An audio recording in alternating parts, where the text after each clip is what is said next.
The Michigan industry is probably lying to you.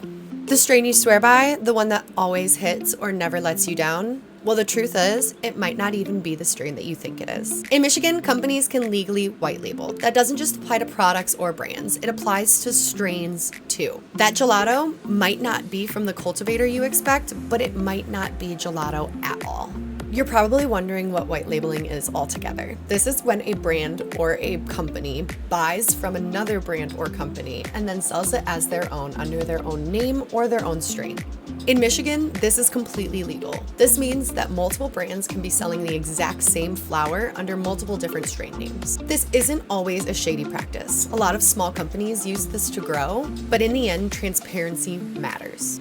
The reason that this is important for a consumer is because you might not be getting the consistency, the quality, or even the strain that you are looking for. Brand A might not even touch their product. It might just be a marketing label. And for people who rely on it medically, and for people who care about the growing practices, white labeling makes it very hard to trace origins. If a product line has frequent inconsistencies or surprises, it's probably from variable sourcing.